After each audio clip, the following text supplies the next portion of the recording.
बोलो सूरज भगवान की जय हो। सूरज भगवान की कहानी। एक माँ बेटी थी। माँ गाय चराने जाती थी। चैत का महीना आया। सूरज रोटा का रविवार आया। माँ ने बेटी से कहा, है बेटी, आज तेरे वे मेरे लिए 2 रोट बना ले। मैं गाय चरा कर आती हूँ, फिर तू और मैं दोनों पूजा करेंगे। बेटी ने माँ के नियमित 1 रोट बनाया और किया। इतने में सूरज भगवान जोगी का वेश धारण कर आए और बोले, माई भिक्षा दो। बेटी ने कहा, मेरा रोट अभी सीखा नहीं। तो जोगी ने कहा, मैं जाता हूँ। बेटी ने सोचा, जातक खाली नहीं जाना चाहिए, और उसने माँ के रोट में से किनार खांडी करके जोगी को थोड़ा सा रोट दे दिया। माँ गाय चरा कर आई। बेटी से बोली, मेरा रोट कहाँ है? खंडित रोट देखकर माँ बावली हो गई। वो घी रोटो दे, रोटो मैली करो दे, कहती नगरी में घूमने लगी। बेटी डर के मारे पीपल के झाड़ पर बैठ गई।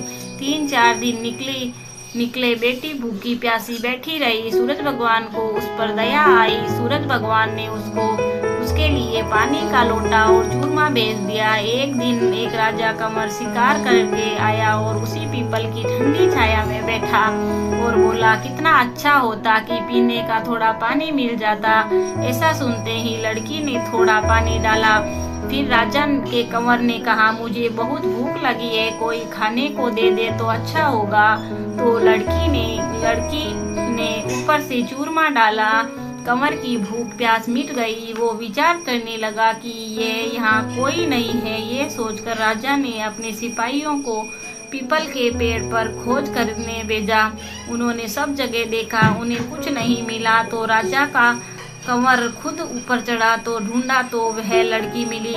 राजकुंवर ने कहा, तू कौन है? तब लड़की ने कहा कि मैं अपनी कहानी सुनाए। लड़की ने अपनी कहानी सुनाई। राजा के कंवर ने कहा, मेरे साथ शादी करेगी? तो लड़की बोली, आप तो नगरी के राजा हो, मैं तो गरीब व अनाथ लड़की हूँ, मेरे कोई नहीं है। राजा जी माने नहीं। गाजे बाजे के साथ उस कन्या के पीपल के नीचे ब्याह कर घर ले गए। बहुत दिन बीत गए। एक दिन माँ घूमती घूमती महल के बाहर पहुँच गई और आवाजें देने लगी, घी रोटो दे, घी रोटा मैली कोर दे।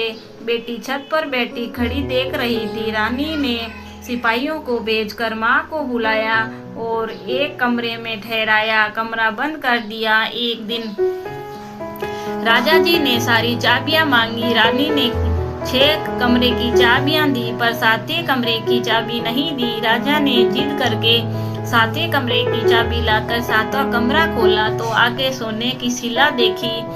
राजा ने रानी से पूछा, ये क्या है? रानी ने कहा कि ये मेरे पीहर की भेंट है। राजा बोले, हमको आपका पीहर देखना है। रानी ने कहा, मेरे पीहर नहीं है, आप तो मुझे पीपल के पेड़ के नीचे से ब्याह कर लाए थे। राजा हट करने लगे तो रानी सूरज भगवान से विनती करने लगी और 1.25 पैर का पीहर वासा मांगा।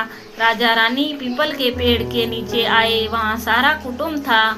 कोई कहे मासा जी, कोई कहे जीजा जी आया, तो कोई कहे फूफा जी आया। राजा रानी का अच्छा सत्कार किया। राजा को परिवार देखकर बहुत आनंद हुआ। एक पीहर पूरा हुआ। रानी घर चलने को कहने लगी। राजा बोला, इतना बढ़िया ससुराल इतना जल्दी नहीं छूटेगा। अब तो रानी कुंवर को छिटको काटने लगी, उसे रुलाने लगी। कहा, तो मेरे तो कुंवर रो रहा है, आप राजा जी जल्दी चलो। राजा रानी को पीहर वालों ने खूब दिया और विदा किया। जल्दी से राजा जी अपने पैरों की मोचड़ी व घोड़ी का ताजना वहीं भूल गए। राजा आगे जाते हुए राजा को याद आई कि तो सिपाहियों से कहा, रथ वापस घुमाओ, मेरी घोड़ी का ताजना और पैरों की मोचड़ी वहीं रह गई। रानी कहने लगी, इतनी सी चीज के लिए वापस क्यों जाते हो?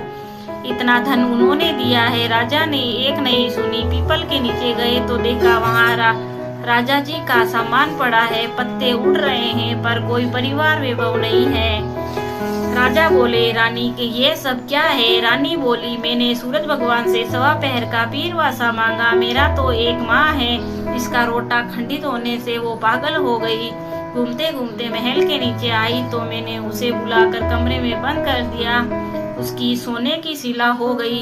इतना सुनते ही राजा ने नगर में ढिढोरा पिटवा दिया कि चैत को किसी भी रविवार को पीहर वासे के लिए सूरज जी का व्रत करना चाहिए। जैसे सूरज भगवान ने रानी पर प्रसन्न हो उसे पीरवासा दिया, वैसे सब पर सूरज भगवान की कृपा करे।